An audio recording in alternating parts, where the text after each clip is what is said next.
listen-only mode.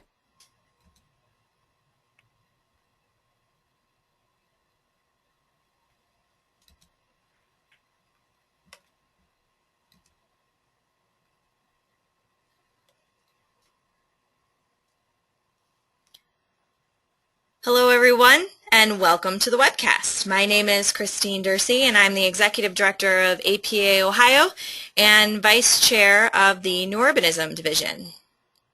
Today, Friday, August 23rd, we will hear the presentation, Success Stories in Sustainability, the Common Ground Program. For technical help during today's webcast, type your questions in the chat box found in the webinar toolbar to the right of your screen, or call the 1-800 number shown. On your screen is a list of the sponsoring chapters and divisions. I would like to thank all the participating sponsors for making all of these webcasts possible.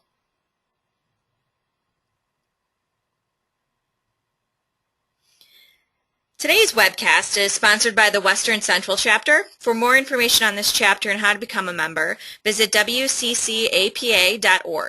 To learn more about all the chapters, visit planning.org/chapters. On your screen is a list of upcoming webcasts. To register for these webcasts, visit utah-apa.org/webcasts. And of course, like us on Facebook, Planning Webcast Series, to receive up-to-date information on the Planning Webcast Series sponsored by our chapters and divisions. To log your CM credits for attending today's webcast, visit planning.org/CM, select today's date, August 23rd, and today's webcast, Success Stories in Sustainability. And the webcast is available for 1.5 CM credits. We are recording today's webcast, and it will be available on our YouTube channel. Just search Planning Webcast on YouTube. And a PDF of the PowerPoint will also be available upon request. Just email me, planningwebcast@yahoo.com. I'd now like to turn it over to Allison Breck, who is the Vice President of the Western Central Chapter and a Neighborhood Planner for the City of Bozeman. She will introduce our speaker and get us going today.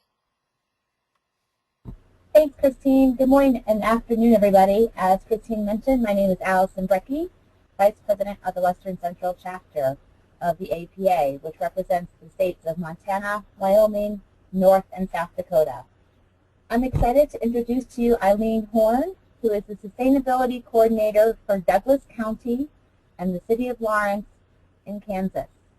I had the privilege of listening to Eileen speak about the Common Ground program at another webinar session, and immediately thought of how valid the topic is for planning professionals across the country. In Eileen's role, she coordinates the city and county initiatives in energy efficiency, renewable energy, waste reduction and recycling, and local food. In addition, she serves as chief public contact for these initiatives and coordinates citizen outreach programs to communicate the city and county sustainability goals and projects. Previously, Eileen worked as the Education Outreach Coordinator for the Climate and Energy Project, where she co-created an award-winning energy efficiency contest between 6 Kansas cities and founded the Kansas chapter of Interfaith Power and Light, assisting congregations as they put their faith into action to address climate change. Eileen holds a Master in Science and National Resources and from the University of Vermont and a BS in Biology from the Catholic University of America. Thanks, Eileen.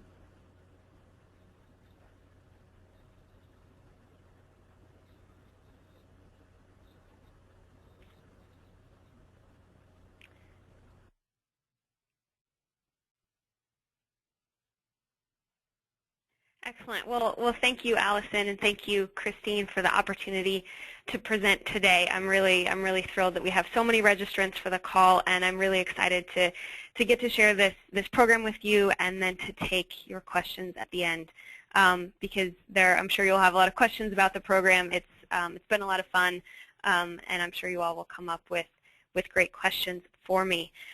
So thanks again to the Western Central Chapter of the APA and to all of you for attending today. I'm really hopeful that you all can take something away from this presentation that will be useful for your communities. And I'm sure, like us here in the Midwest and in Lawrence especially, you all are experiencing, this growing movement for local and sustainably produced food. And so many of you are probably experiencing a lot of the same pressures that led to the creation of the Common Ground program. And so hopefully you can see in it, a potential solution for your community, or potentially, just spur some additional good ideas. So just to kind of take a step back for a second and explain why a sustainability coordinator is working so feverishly on local food systems, is that, from my opinion, sustainability is really, these three pillars. I'm sure you are all familiar with them, but there's, economic vitality, environmental preservation, and then social equity. And so sustainability and sustainability programming and policies are about balancing the needs of these three interests. And what I love about working in local food systems and community gardening is that these are solutions that address each of the three pillars of sustainability, because as we build a robust and vibrant local food system, we can create local jobs, both on farm but also throughout the food sector. There are environmental benefits because, the fewer miles that our food travels, that's fewer emissions. And, many of these are smaller and mid-sized farms, and many of them practice sustainable agricultural practices, so there are benefits to the environment as well. And then there are myriad social equity benefits. Improved health is critical, but also making sure that our low-income populations can access this fresh, healthy food produced locally. And also just community gardens really foster a great sense of community connectedness, and I think that's an important facet of sustainability as well. So just for a little bit of background about why a lot of my work here in Lawrence, Kansas and Douglas County is focused on local food systems. So kind of back to those pressures I was telling you about. So here in Lawrence, we've seen this rising demand for local food in our communities. We've seen a meteoric increase of vendors at our farmers market. We've had a lot of Eat Local events organized around Food Day. There are school gardens now in many of the elementary schools and all four of our middle schools. And there's a general enthusiasm in our community for food production and community gardening. And whether that was driven by the recent recession and people's desire to maybe produce some food, in a more economical manner, or whether it's by this overall focus again on our food and health, we definitely have seen a spike in interest in the past 3 or 4 years. And as a city, we kept getting requests that we establish a community gardening program. And many of you might be from cities where this is something that's managed by the city, but here in the city of Lawrence, we really struggled because many models that we kept looking at were managed by the Parks and Recreation Department within a city. And the city was responsible for coordinating sign-ups and maintenance through the Parks and Recreation Department. But many of you might also be experiencing this reality where we've had a Parks and Recreation Department that has suffered significant staffing setbacks and therefore couldn't take on another program. And in the past, we've had these community gardens kind of scattered throughout our neighborhoods, but they were run by neighborhood organizations. They often weren't well coordinated, and so sometimes after a couple of years, the enthusiasm would die out. You'd end up with a weed patch, and then further skepticism in the community about the value of community gardening. So all of those elements were kind of happening in 2010 and 2011 when we first started talking about how to formulate the Common Ground program. The other important contextual piece is that here in Douglas County, we have a food policy council that was established by our county commission in late 2009. That group works on identifying benefits, challenges, opportunities for a successful food system. And that group reports directly to our county commission and provides recommendations for policies and programs that we can undertake in Douglas County to increase our local food supply, build jobs, et cetera. So this is an important stakeholder group in the conversation in our community. And I wanted to show you a little bit about the sectors that are represented on our Food Policy Council.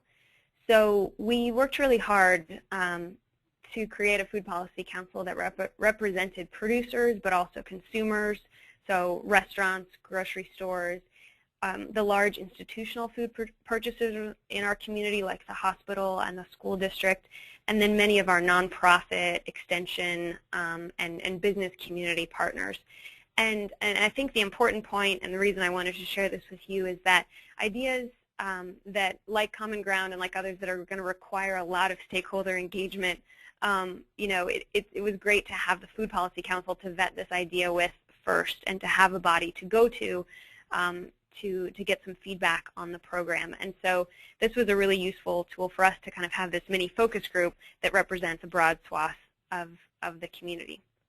So the Food Policy Council, when it was formed, was charged with recommending policies to improve our local food system. And so there was this general recognition amongst the stakeholder group that, well, we could, I guess, make some stuff up, or maybe we should just educate ourselves first. And so we spent about a year in the process of conducting a food system assessment. So we worked with Kansas State University, and we looked at the 3 counties surrounding Lawrence and Douglas County.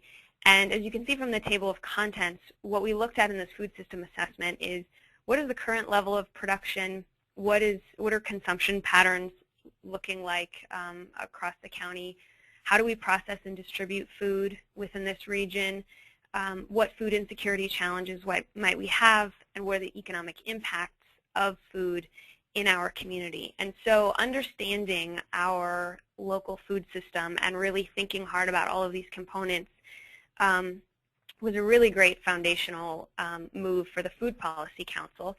And we found a lot of really enlightening statistics, but there were a couple key ones that really turned our focus towards community gardening, urban agriculture, and this focus on increasing food production within city limits. And so those are on this slide. We looked at the entire local food systems model, from growing to processing to buying, cooking and eating, and disposal. We looked at all of those pieces. And there were a couple things that jumped out at us. First, there is a definite need from a health standpoint, because 54% of our community is either overweight or obese. And so we knew we needed to provide some healthier food choices. We also, as part of our food system assessment, used the USDA Food Desert Locator tool, and now I believe it's called the Food Environment Atlas. But it's a tool provided by USDA that allows you to enter in census tracts or zip codes and find out information about your citizens' access to foods. And we found it to be a really useful tool, and discovered that 10,000 of our residents in Lawrence, which is a community of just 90,000, had limited access to grocery stores and limited access to healthy food choices. We also found in our food system assessment that we're spending $392 million in our Tri-County area. And so there's a significant economic impact of food and a potential to bring some of those dollars back locally.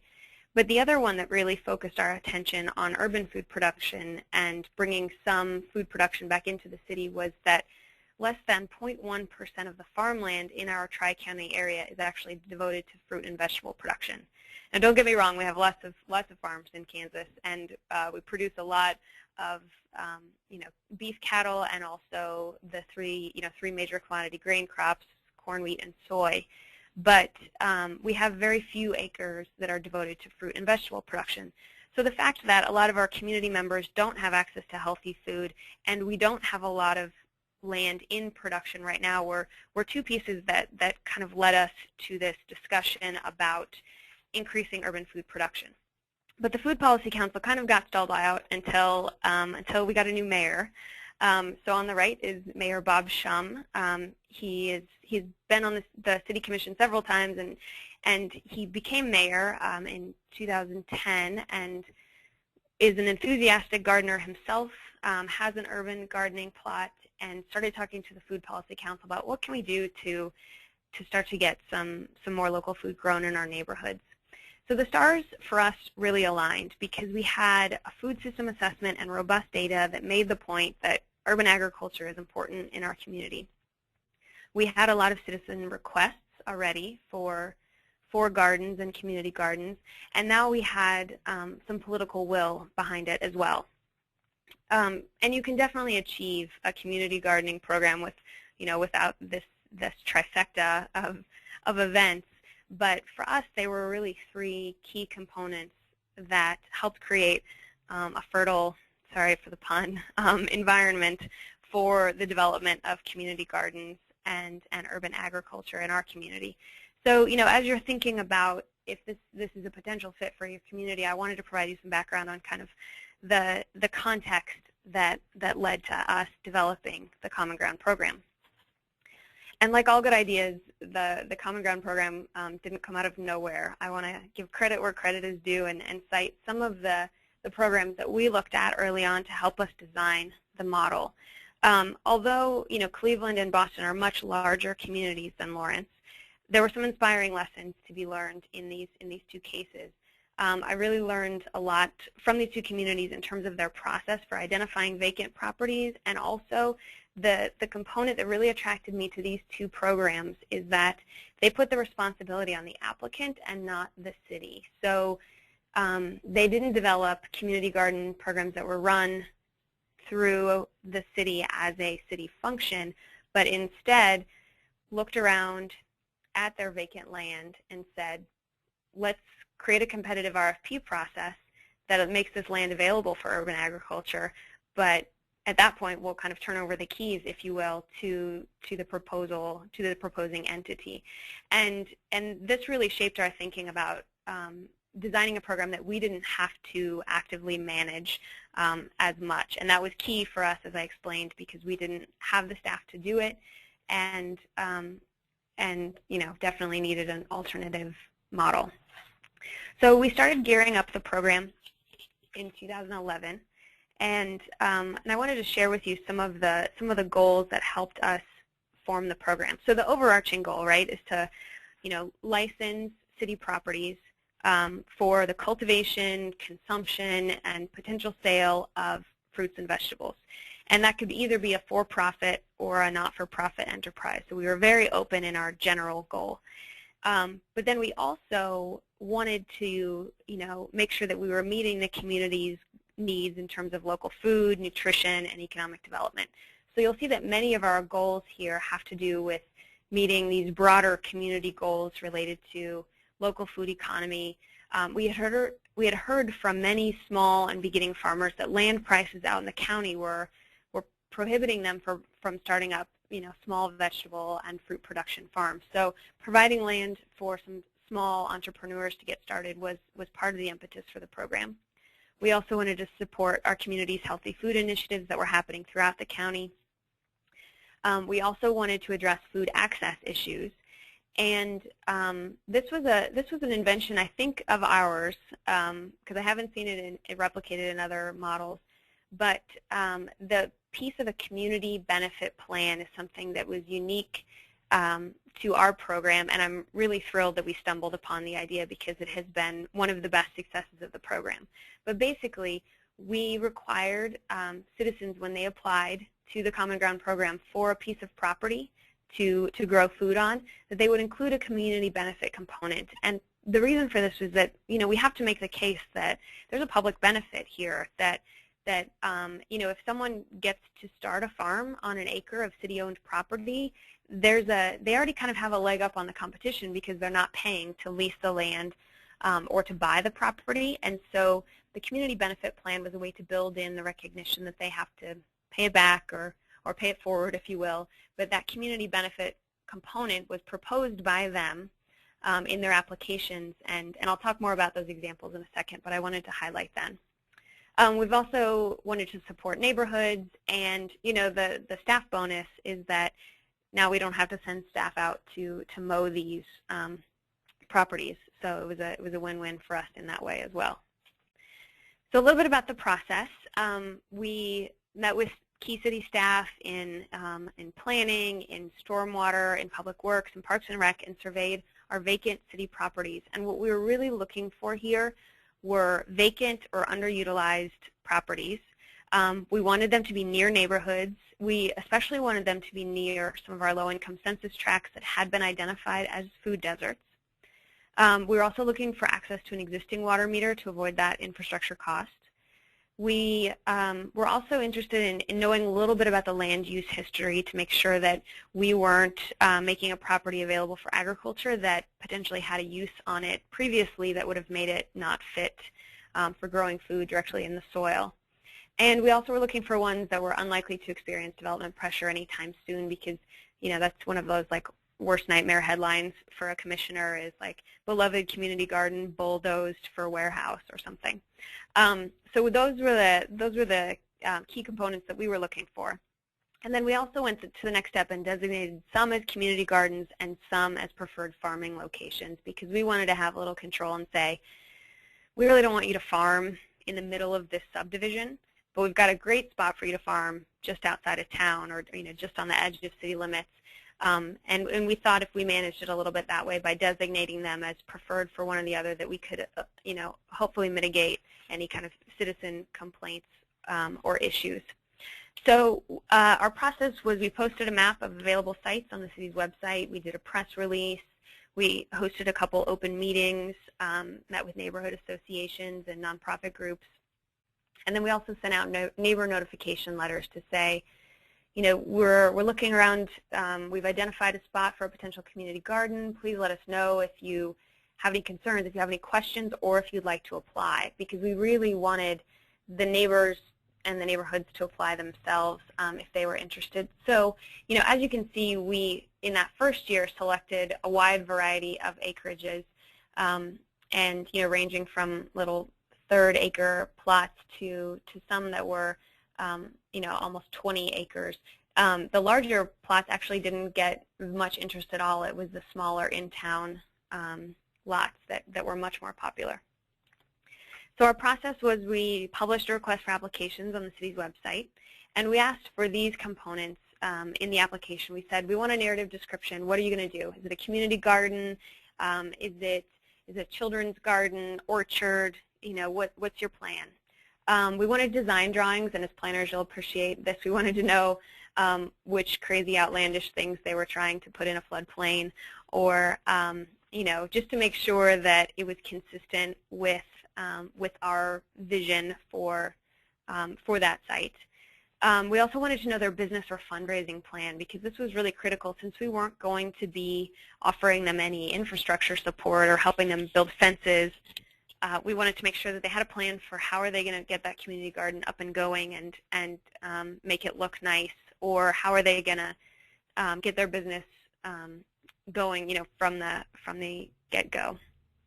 We also asked for a detailed description of that community benefit plan. So we asked them to tell us, recognizing that this is public land that you get to utilize, how would you like to benefit the community? And so many of them outlined plans related to donations, to food pantries, or classes that they were going to teach, or field trips they were going to be open to. And so that was really fun to see those creative responses that came back. And then we also asked them to sign a rules and procedure sheet that said that they would adhere to our city codes and procedures, and I'll talk more about that in a little bit. So the applications were reviewed and scored by the Douglas County Food Policy Council, and then we sent our recommendations on to the City Commission. And so these are our 2012 sites.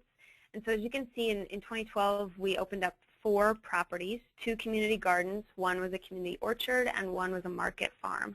So we had great diversity that year.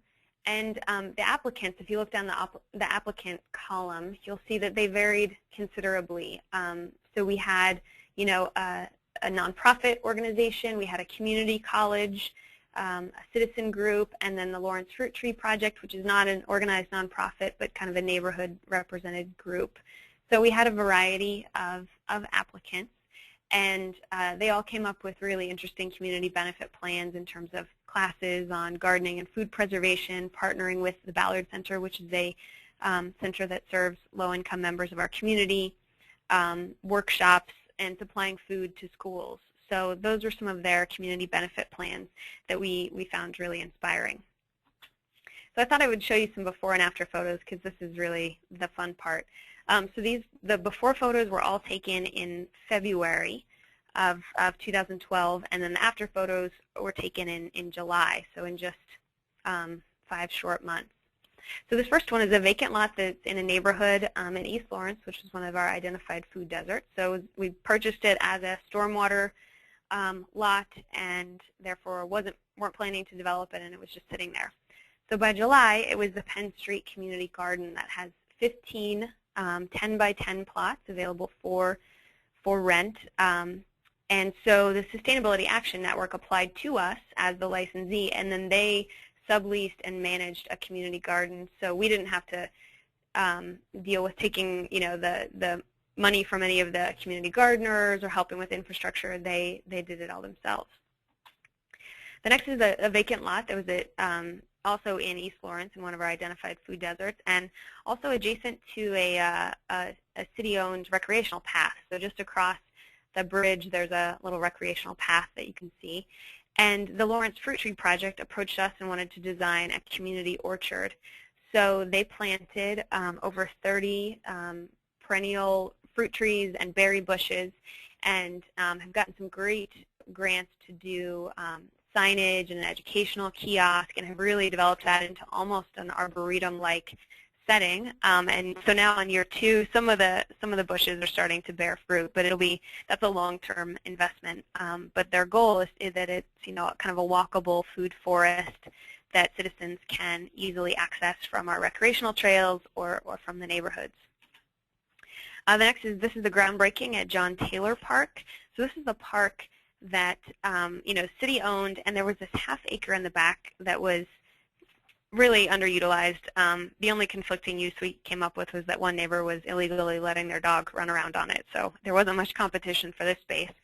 And in that same park, there's a great new playground system and a walking trail, so it was already actively used, but the back was just kind of ignored. So we took the back half-acre and broke ground, and I believe this was in March. I think it was actually St. Patrick's Day because we were planting potatoes. But we broke ground, and by July, it was the Garden Incubator at John Taylor Park. So this group, the applicants that applied for this one, actually really wanted to focus on young children and creating sensory gardens of plants that smell good. They have these little adorable meter-by-meter plots for kids to garden in. So their focus was on a community garden and also a children's educational garden. And then our fourth property was a vacant lot that we purchased actually for a pump station, which you can kind of see in the back of the photo there. And it was leased by Johnson County Community College and a student organization to do a market farm. So this is community college students and middle school students that partnered to run a market farm, and they actually sold produce at the farmer's market and learned all about kind of the entire process of producing food, marketing, and selling food from the site. So this is kind of the summary of 2012. We had 4 gardens. A total of 41 gardeners participated in these spaces. So these are people that rented actual plots. All of those gardens hosted classes and community work days throughout the year. So there were 59 total community work days. And then you can see the number of volunteers that participated. Over 640 people helped with that. And then we estimated based on the acreage that we probably produced about 6,000 pounds of food with a market value of almost $12,000 on those sites. And a full 10% of that was donated to Just Food, our local food pantry. So the community benefits were definitely evident as we monitored and evaluated the program. So it gave us the confidence to try it again. So this year we added 3 new properties to the Common Ground program. The first one was one we really have been trying to get. Was a focus on an incubator farm to really meet the needs, as I was telling you, those young farmers who want to start fruit and vegetable production operations but can't afford county land prices and therefore kind of get stuck. And so the incubator farm was our way to try to make some larger acreage available. So that was a 5-acre site. We ended up subdividing it by into 3 different plots because we had 3 applicants that were all very capable, and none of them wanted all 5 acres at once. So we have 3 independent market farms growing vegetables, perennial crops, and we have a hops grower to brew some local beer. So that one's been a lot of fun, not brewing on site, just to be clear. And so they are donating their produce to food pantries. Then we also started 2 new community gardens. The one in the middle is kind of interesting. They built a permaculture garden, so based on the principles of permaculture. And so there aren't actually individual plots, but it's all kind of communally worked and maintained. And then the third one is kind of a neighborhood association adopted community garden. They're also really smart with their community benefit plan. They've been advocating to get a water meter installed, and so they all summer have been donating produce to the water department to kind of butter them up, which I think is fantastic. So here's some photos of those. Here's the Perma Commons garden. This is the permaculture one. They participated in a food garden tour day, so you can see all the people that turned out for that. This is Mellow Fields Urban Farm, set up at the farmers market. They're one of our farmers that's growing in the Incubator farm. And then this is the Pearl Clark Community Garden, the one that's been donating produce to the water department to try to get their water meter installed in a timely manner. So those are our 3 new additions this year, and I would say that you know, the urban farm has been and the incubator farm has been a challenge. It's dramatically different. We thought, oh, these community gardens are so easy. But managing, 5 acres and coordinating 3 producers on that space has definitely been a little more challenging this year, so we're learning a lot. Okay, so for the details of the program and how we make it work. So it is a 3-year rolling license that the city establishes with a grower, a business, or a nonprofit. In our case, we decided to install water meters at our own cost because we have a municipally owned water utility, and we felt that these are city properties, and therefore the infrastructure that is installed on them should be ours and is a cost that we can pay. Also because at about $2,500 in installation, that would be a significant barrier to all of these community gardens and urban farms and would probably have killed the program early on. We do ask the growers, though, to pay for any additional water infrastructure past the meter, so any irrigation systems they set up, spigots, hoses, etc., are their cost. And then, of course, we ask them to set up an account with our billing department to pay for any water that they use. We also ask the growers to maintain the properties in compliance with all of our ordinances and codes relating to noise and weeds, etc. So we walk through those with them to make sure that they understand, because farming can be noisy operation, and also some of the community gardens like to have parties and events and barbecues, and so we wanted to make sure they understood how they need to be good neighbors. In our case, we pay the liability insurance, and a little bit about that. So in our license, we require the growers to have liability insurance up to, I believe, $500,000. But and the reason we do this, is to protect them, to protect our property, to hold the city of Lawrence harmless, etc. But what we found is that it's really hard to get an agricultural liability insurance coverage on such small properties. We found that insurance companies would insure, and they would charge $300 a year. But their risk, what they communicated to us is their risk is actually higher because you're in an urban setting, and they felt like the $300 a year that they were getting wasn't really justifying them writing the policy. And so the first year we went out and we encouraged the gardeners to buy their own insurance, and most were able to do it no problem. But this year we found that those same companies that were willing to do it last year had taken a second look at it and decided not to. So what we did is we found an insurance policy where we aggregated all of the acreage and added that, pulled them all together into one set of properties for insurance purposes, and then the city paid the bill to have that done.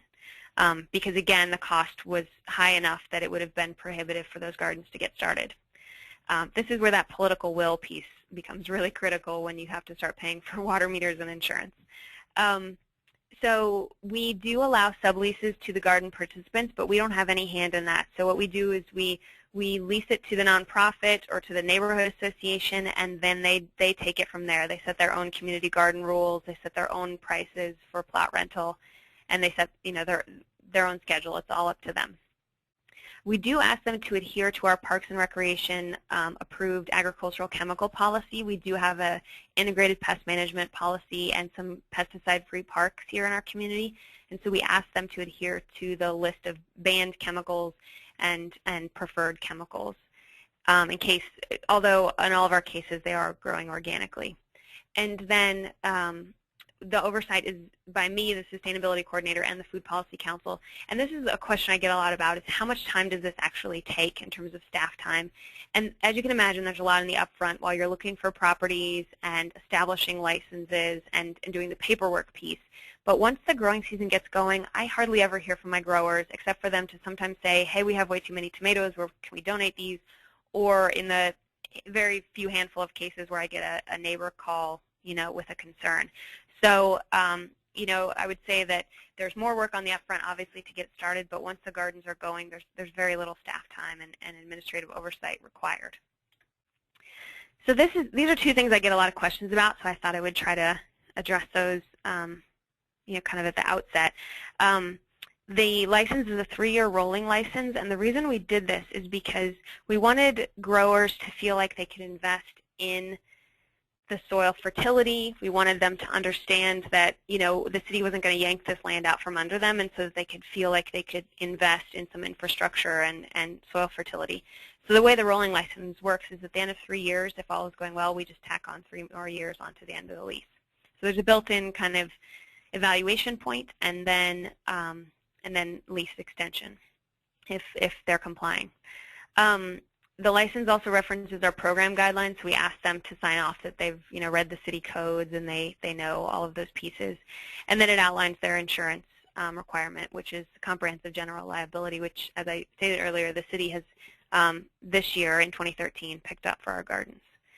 And a couple things about that guidelines document. So we say they have to maintain properties in compliance with noise and weed codes.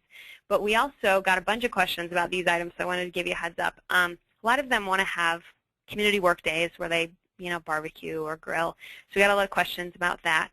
We ended up compromising and saying, with written permission, but we really didn't want people to be able to use it at any time on the site and potentially create a fire situation.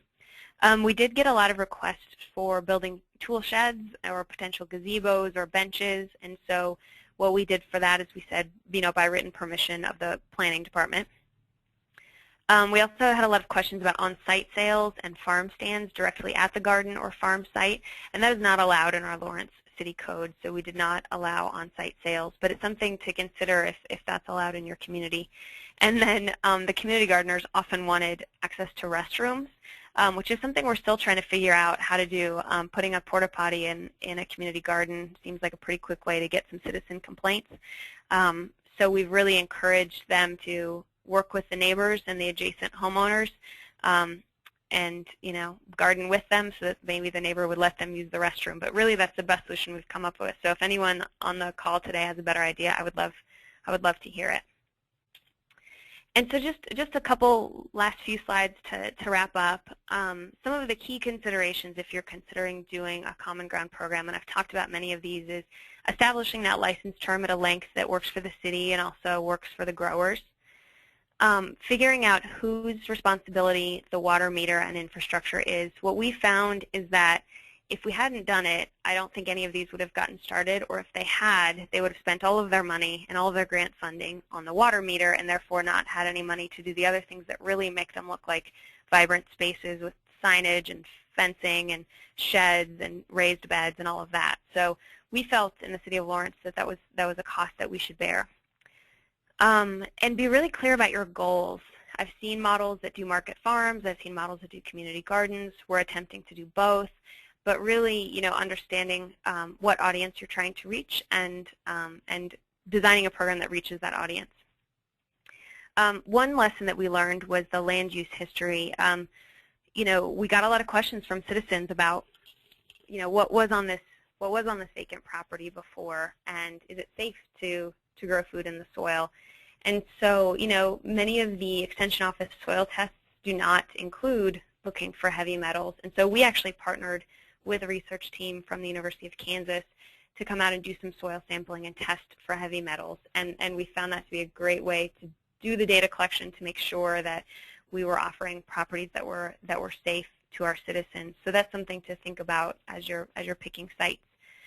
We also found that we had originally listed some sites, but because they're close to our levee, the Army Corps of Engineers had some strong opinions about what can and cannot happen there. So we ended up having to pull some from that first round because we found out there were additional restrictions.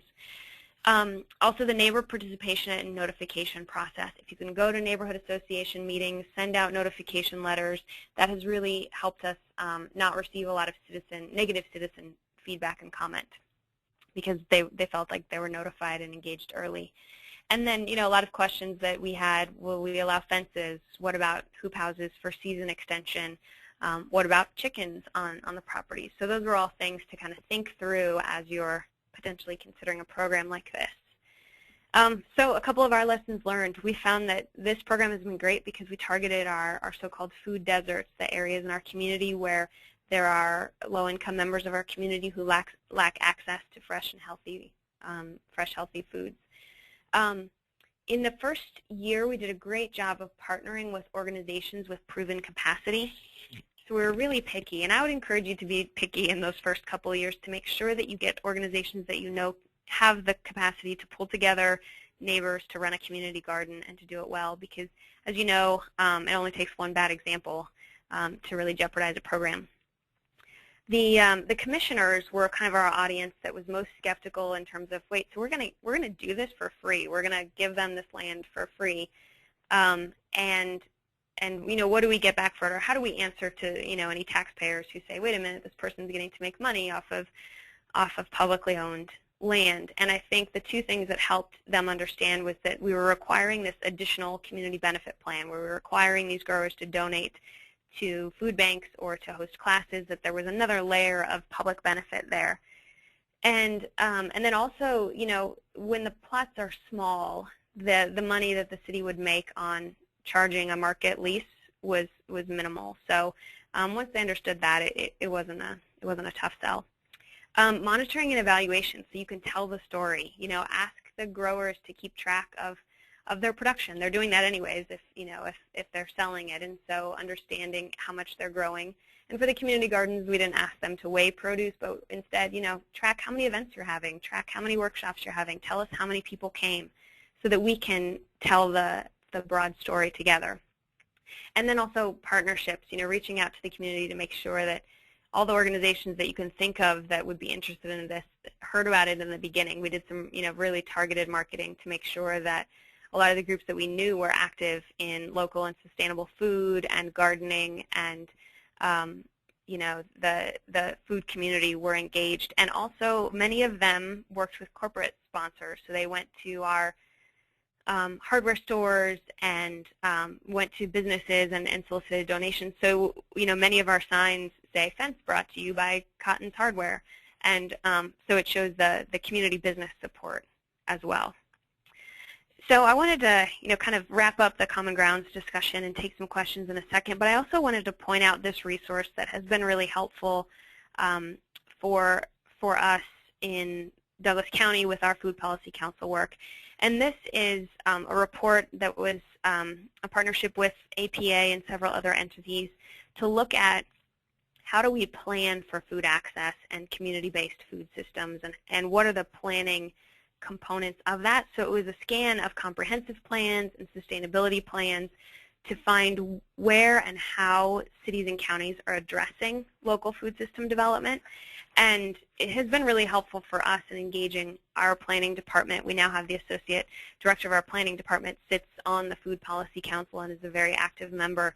And so, it was a helpful way for us to speak the planner language of you all to other stakeholders, and to help to look for national best practices. And it was so informative, in fact, that we decided to invite the lead author, Kimberly Hodgson, who's now a consultant with Cultivating Healthy Places, to a food systems planning workshop that we had here in the county last fall. And these 6 bullets are kind of the planning pieces that came out for us in terms of what local food systems work do we need to do.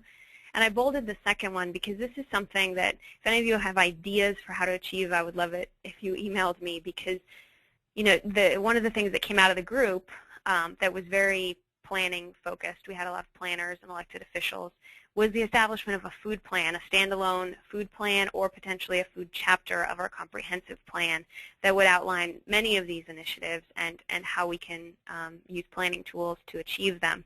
And so, this is something we're definitely actively still working on. But I did want to point out that there is a lot of planning wisdom that we've tapped into to help us with kind of our broader goals, as you can see there, related to food systems development. So I definitely want to get to your questions, and I realize I probably talked longer than I planned to. So I'm happy to take questions and take ideas and continue the conversation. Great. Thank you, Eileen. This was really great. We do have a lot of questions coming in, so let's go ahead and just get started. The first one, is organic farming part of this effort? And if so, how are you countering the cost of disincentives of going organic? So we did not, we were not prescriptive about growing methods. So when we lease the property, we don't tell the producers what growing methods to use. We encourage them to follow our Parks and Recreation chemicals policies, and so not to use the banned chemicals that our Parks Department doesn't use, but we don't prescribe whether what types of growing methods people can use. Great. On the Food Policy Council, I noticed there was no food bank representative or anyone representing the low-income community, but you said that equity of low-income access to local food was a pillar of the program. How is low-income need being identified?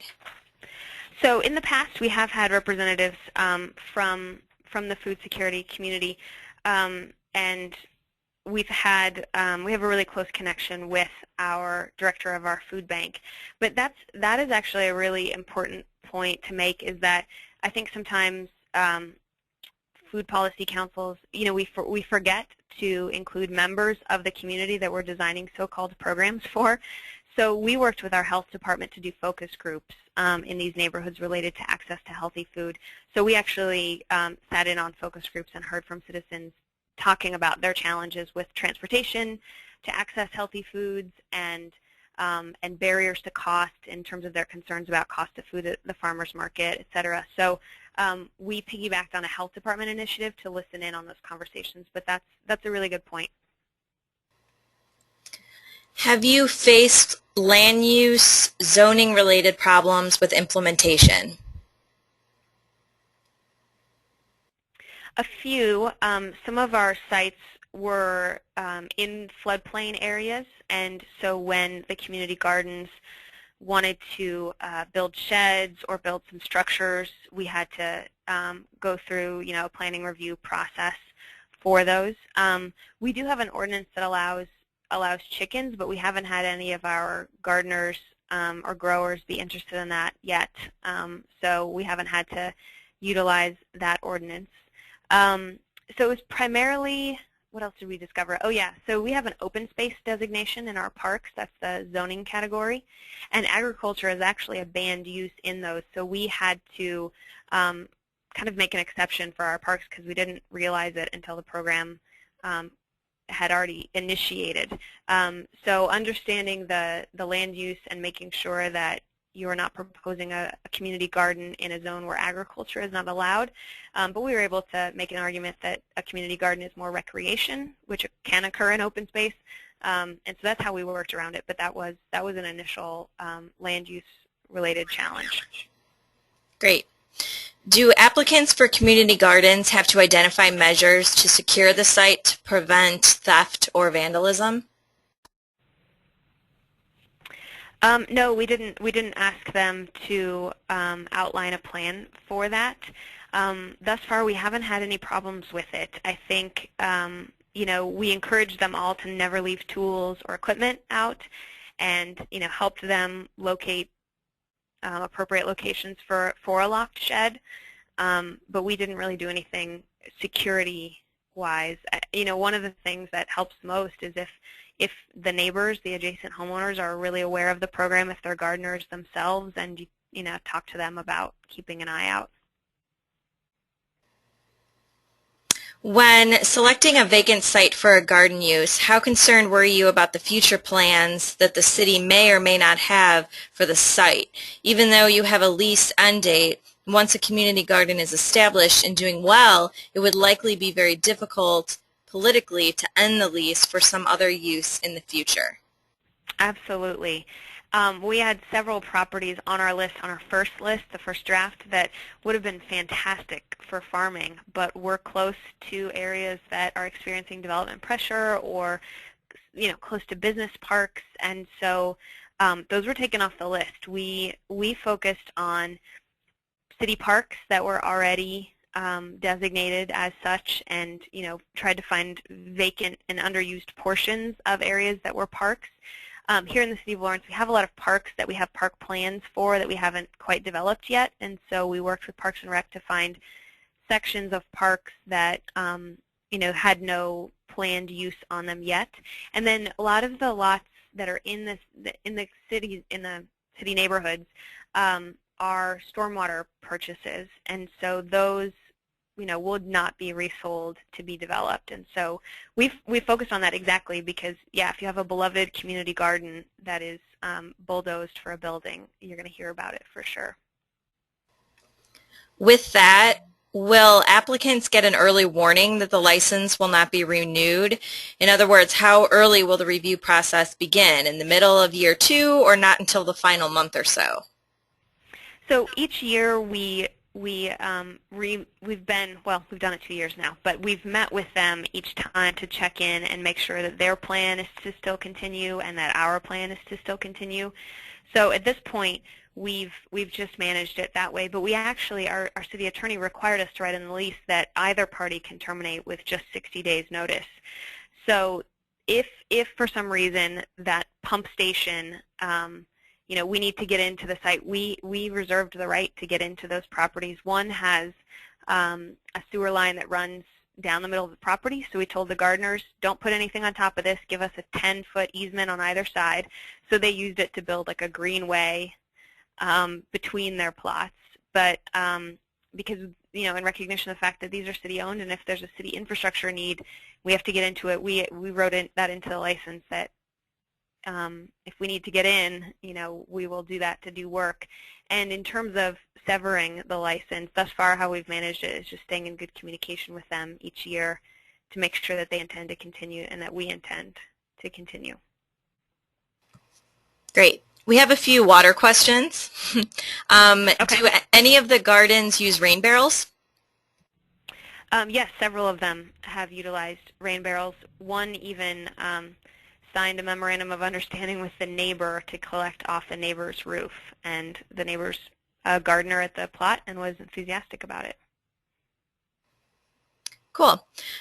How did you divide the water cost between users? So we didn't. We asked, the licensee is the one person that we have a relationship with, and that makes the administration of this so much easier. I know who my 7 points of contact are for these 7 sites. And each of those 7 people has an account with our water utility billing department. And however, when they get the water bill for that meter, then they go back to their 15 community gardeners or their 3 farming partners and divvy it up that way. But we don't manage that part of the process. And I think that really is part of the simplicity for us. And one of the benefits is that we don't have much oversight of that. Do you, however, reserve the right to shut off water in a drought, for example? Yes. So in our emergency water plan, we do have a tiered number of uses that we go to first. Last year, we were in the 3rd year of a 3-year drought, and we're just coming out of it now. And so at the peak of the drought, we were having active conversations about that, but we never got down to that point of the list. We were still asking golf courses and larger water users first. So yeah, in the point of an extreme drought, we would be asking all residents to curtail their water use.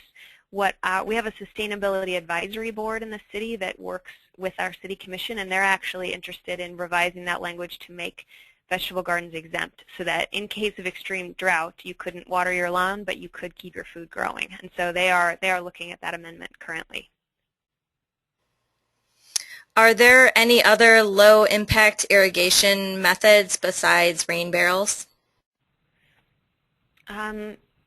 I believe one of the incubator farms has drip tape, and a drip tape irrigation system for, I mean, that's active, but at least better water usage.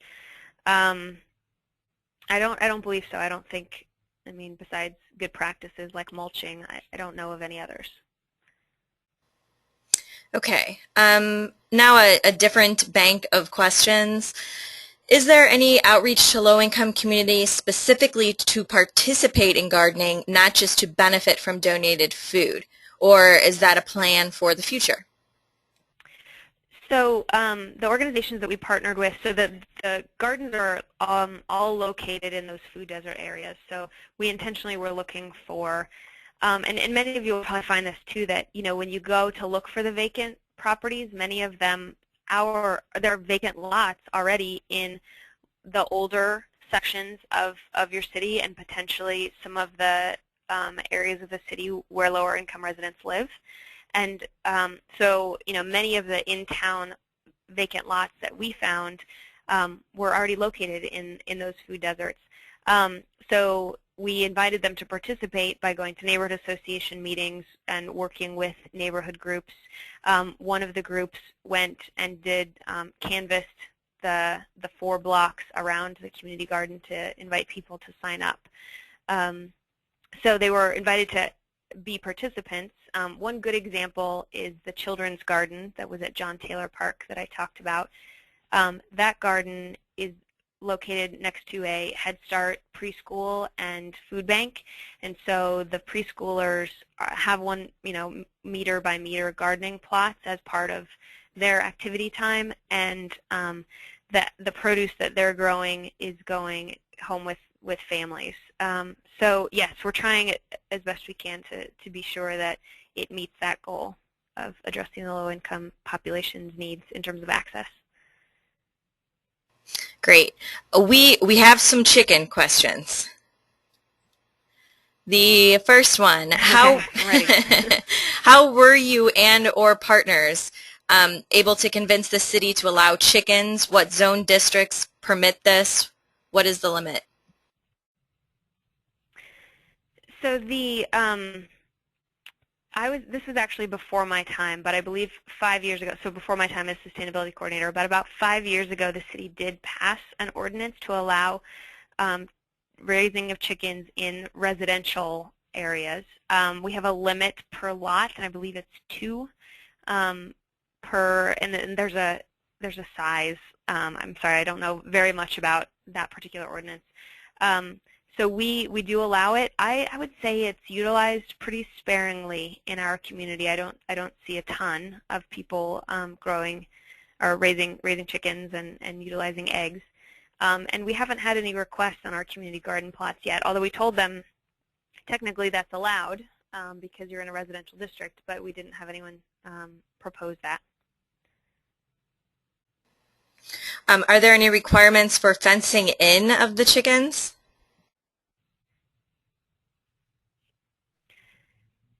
Christine, can you say the question again? You got cut off after fencing. Oh, I'm sorry.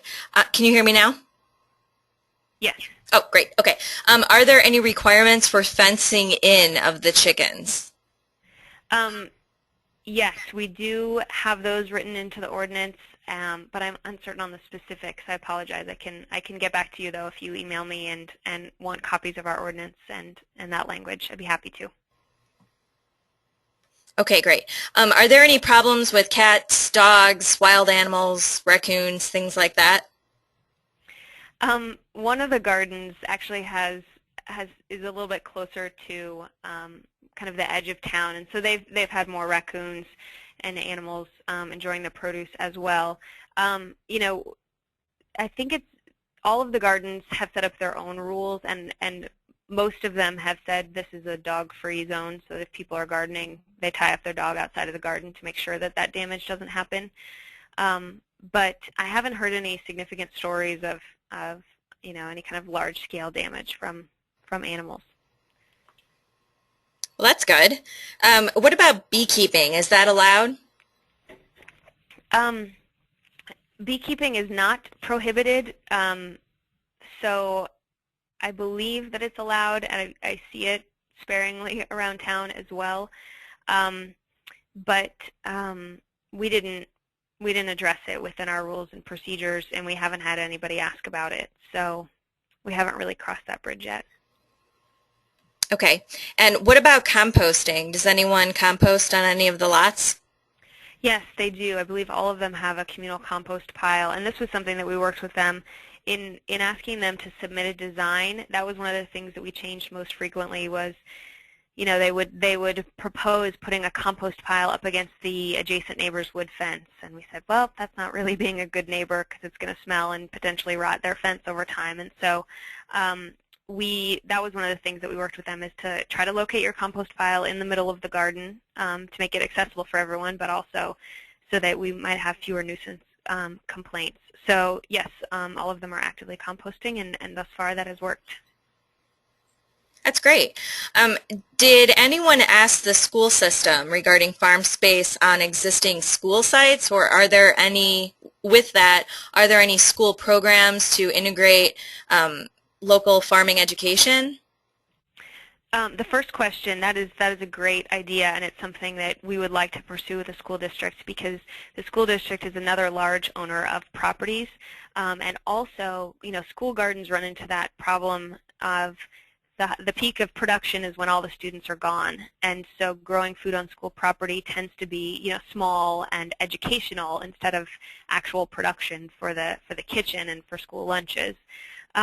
So we would love to work with the school district to expand that program, and they're just now kind of warming up to school gardening. As I said in my introduction, all 4 of our middle schools actually have school gardens running at this point, and they're primarily educational gardens. They're about a 1/4 acre probably in size. But the good thing about produce grown on school property, and this is true in Kansas, and I assume it's nationwide, that can be taken actually directly into a school cafeteria and doesn't require many of the same food safety regulations that, say, food coming off the back of a truck does in terms of temperature. And so our food service directors in our community have been really creative with getting as much of the garden produce that the kids are growing in. But I think that's a great opportunity for school and community to partner to use school property that's sitting vacant all summer for community members to grow food on and potentially preserve for the school district. Great. Before we get too far away from it, composting, is there a requirement to do it in bins, or can you do open composting? We haven't required any particular system, so we've encouraged them just to be good neighbors, but some of them are using open bins. Okay, great. Let's see, what's next? There is a question, it's a little bit off topic, but it could be helpful for some. What school is your Master's of Natural Resources from? And do you know of any other educational degree programs that have a focus on food systems, food access, etc.? Yes, so I went to the University of Vermont, which I will throw a shout out, was an excellent experience for me to get my master's degree. But there are many master's programs that are emerging in urban food systems, local food system development, and also a lot of environmental policy programs that look at that food. One that I know of, because it's local to us, is the Kansas State University is starting a new master's program in urban food systems, which is exciting to see from our land grant and agriculture university. But there are many across the country, and a lot of them focused on policy as well. Great. Who paid for and provided the garden signs? Was it the individual organizations? No, we ended up doing that for branding consistency. We realized once the gardens got up and running and they were all looking beautiful, we wanted to be sure that citizens connected this as an effort by the city. and so we came up with a logo and put the city logo on it. But I don't know if you noticed in any of the photos, but the contact number is different on each one. So, we have the questions or comments line, and then the contact is the one point of contact garden coordinator. So the city isn't receiving complaint calls or concern calls, and the garden coordinators are dealing with those directly. Okay. Do you offer permits for gardening in public right-of-ways? And if so, what are some of the conditions? We haven't done that yet. We've come across it a couple times, and mainly because a couple people have done it, and it has raised concern. But we currently don't allow gardening in the right-of-way. We have plant height restrictions in that area as well. Okay. Let's see here. Have you noticed any other benefits besides the benefit of food in the community? I think one of the benefits I've noted is that there's been this shift in the conversation where when you don't have a structure to support community gardens like we didn't have a couple years ago, and you get community members wanting to start community gardens, and you get that one enthusiastic coordinator who starts, has an extra side lot, starts a community garden, and then it kind of falls apart and turns into a weed patch, or you have the one really excited parent at the elementary school starts a school garden, and then over time loses enthusiasm and it turns into a weed patch. We heard that a lot. Like, how are we going to keep these from turning into eyesores and weedy areas? And the way part of it was just being really selective in the beginning and being really clear with that first year, the pilot group, that we really need this to go well, and we really need this to be well maintained. And so in some cases we helped them get started. In some cases city staff would work in some additional mowing, like right before garden tours, to make sure things looked really good. And that was just kind of as the relationships were built between the growers and the staff, because they saw each other frequently, that staff reached out to lend a hand to help keep them looking good. And so that's how we've been able to change the conversation, as we have these gorgeous garden spaces now, and less skepticism from elected officials and school board members that every community garden eventually kind of spirals toward weed land. Great. Do you allow any gardens that don't produce a fruit or a vegetable, just a regular flower garden? No, we haven't yet, and our goal is food production, so we've been pretty clear about that. Okay. This is a good question. I think we would allow it if it were a part. Oh. Go ahead. Oh, I was just going to say, I think we would allow it if it were part of a garden, like if there was some flower production alongside food production, but we haven't received any interest in that yet. Okay. This is a good question. Are you partnered with the USDA Master Gardener Program, and are you an advocate of it? Not a formal partnership. We have an extension agent and a Master Gardener volunteer here who works at the county extension office. And many of those volunteers have been helpful in kind of an informal way of assisting our gardeners. So when they've had gardening questions, we've connected them with master gardeners, and that's been a great source of knowledge for our community. We don't have a formal partnership. Like they aren't licensing and leasing any of our properties, but they're working with the entities that are. Great. Could you talk more about how the various organizations make money? Sure. So out of the 7 locations, 5 of them are nonprofit or citizen groups that are not making money. So if they're subleasing plots in a community garden, that is to cover water costs and fencing costs or a shed cost. It's not, they're not generating revenue. In the 2 examples of the market farm that's run by the community college and the incubator farm, in both of those cases, those are on larger acreage, so like 1 to 2 acre plots. And those entities are selling what they grow. And they're selling, in some cases, at the farmer's market or to a CSA. And what we ask of, those entities, we ask them just the same to submit a community benefit plan. One of our growers that sells at the farmer's market has been dropping off weekly bags of produce to our Parks and Recreation Department as a thank you. So they do a good job of buttering them up as well. But those that are making money, we don't ask for any. We ask for a business plan to make sure that they can pull it off, but we don't really ask for tax statements or anything related to it. Okay. We touched on this a little bit earlier. A site for the garden could be a potential site for infill development. Do you feel the pressure from developers group directly or indirectly? Christine, you cut off again after developers. Oh, I'm sorry. Can you hear me now? Yes. Okay, great. We touched on this a little bit before. A site for the garden could be a potential site for infill development. Do you feel the pressure from developers groups directly or indirectly? Thus far, we have not. I think in a lot of these cases, they're city-owned that we bought for stormwater reasons, so we were never intending to sell them for development because they're not cut out for it. And we've actually done some work with some landscape designers at KU to help design the gardens so that they do increase infiltration and serve a higher function for stormwater mitigation. So many of the gardens are actually helping to slow down stormwater and get more to infiltrate into the soil. So we've seen a benefit that way. But these were properties that we didn't intend to sell.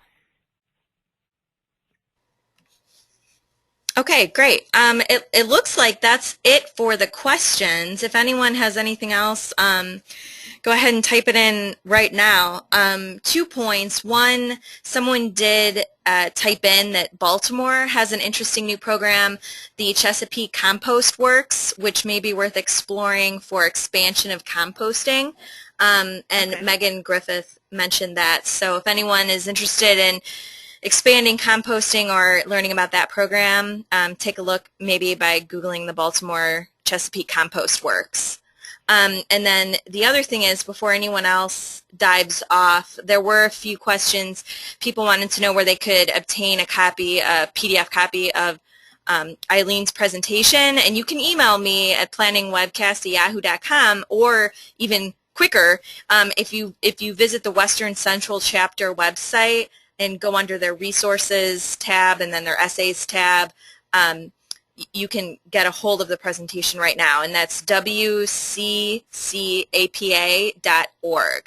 I have a few final points that I'd like to make just for housekeeping items, and I'm going to go ahead and just kind of take this back. I want to thank you, Eileen, for this presentation. This was really great, and everyone was really jazzed up about it. There were so many questions coming in, and there were a lot of compliments for you. You did a really great job. And wait, before we go, because it is only 2:15, we just got a few more questions in. Do you mind answering just a few more? No, that's no problem. Okay, great. Okay. What is the rent that is paid to the city per acre? Is there a lease provision allowing for, say, a 1-year advance notice if new development is coming? So we don't charge for the properties. I apologize if I didn't make that very clear in the presentation, but we do not. When we looked at if we were going to charge a market rate per acre in some, for farmland that we own out in the county, if we charge, if it's city or county owned and we lease it, we do about $150 per acre on those agricultural leases. And we realized that when we scaled that down to a neighborhood scale, it was going to be like, $30 or $40, and that it really wasn't worth potentially the administrative paperwork of that. And also, the city wanted to support this, so if it looks like, we're making money off of it, we just felt like we could go ahead and just lease them for free. So no, we don't charge. And then what was the second part of that question, Christine?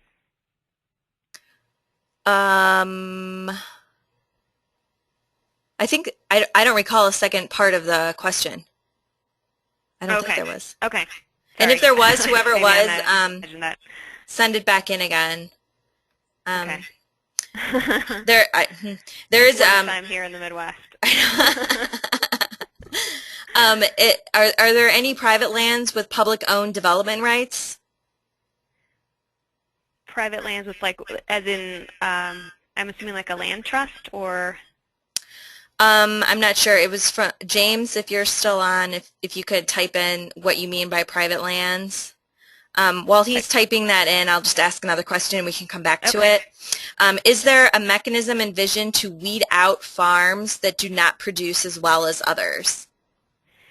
In terms of production, no. In terms of performance, yes. So if there were, farm A and B and they're both complying with all of the rules and regulations and one is, producing more per acre, I don't think we would kick the other one out as long as they're meeting all of our goals and rules. But this year, as I said, I kind of hinted at the challenge of our incubator farm. We have a couple farms that are struggling to get started, honestly, and struggling to get enough equipment, and I think people underestimate how much work an acre of vegetable production actually is. And so in the case of performance, we have worked with them to make sure that they're meeting their end of the bargain, and if they cannot, then we would terminate the lease. Okay, great. Oh, okay, we have an answer from James. He is referring to, so the question was any private lands with public-owned development rights. And what he means by private lands is where the government has purchased the development rights. Oh, so we actually don't have a transfer of development rights or purchase of development rights mechanism. We've been really interested in that because we, like many communities, are experiencing development pressure in on the edges of the city and are in many agricultural areas, but have not initiated that currently. We haven't had commission interest in that.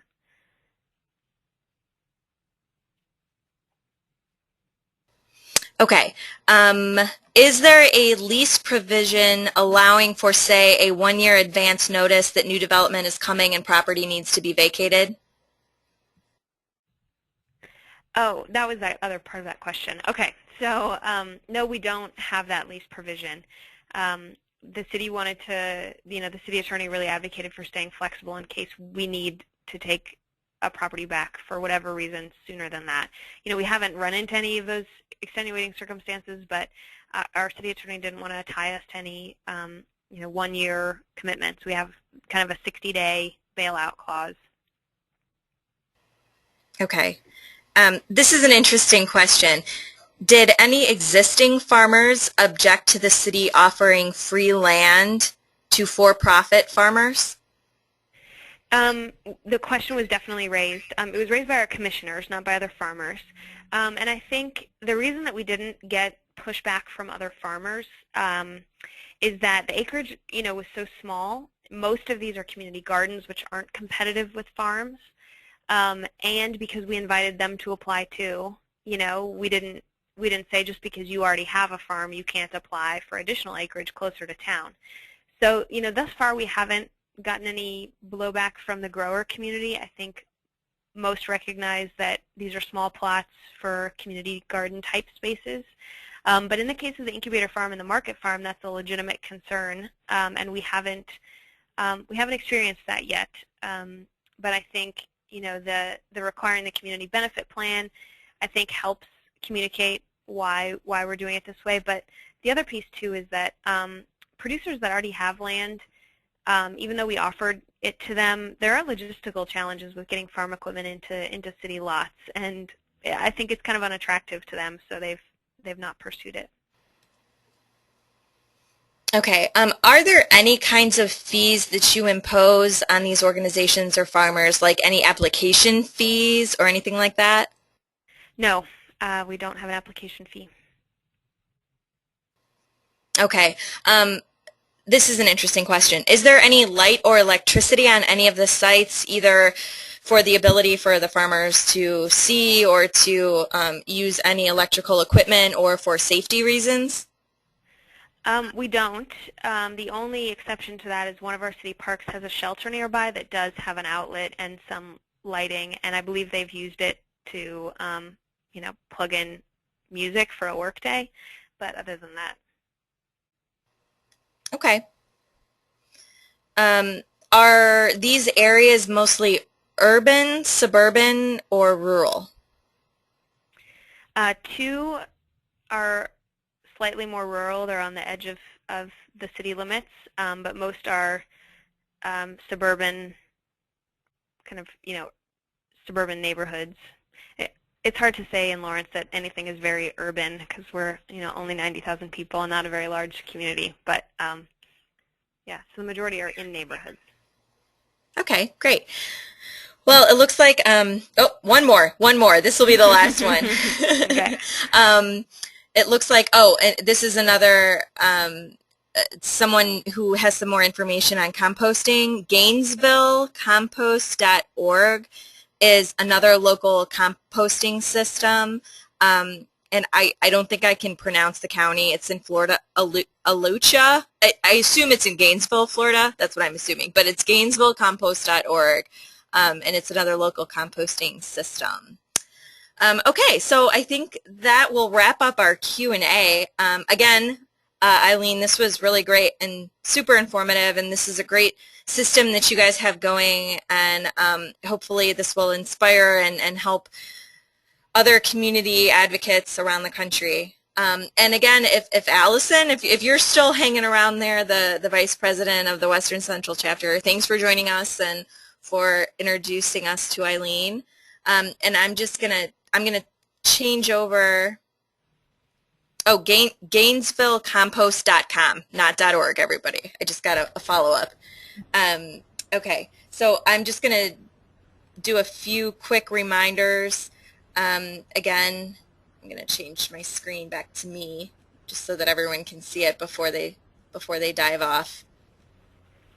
So just some quick reminders.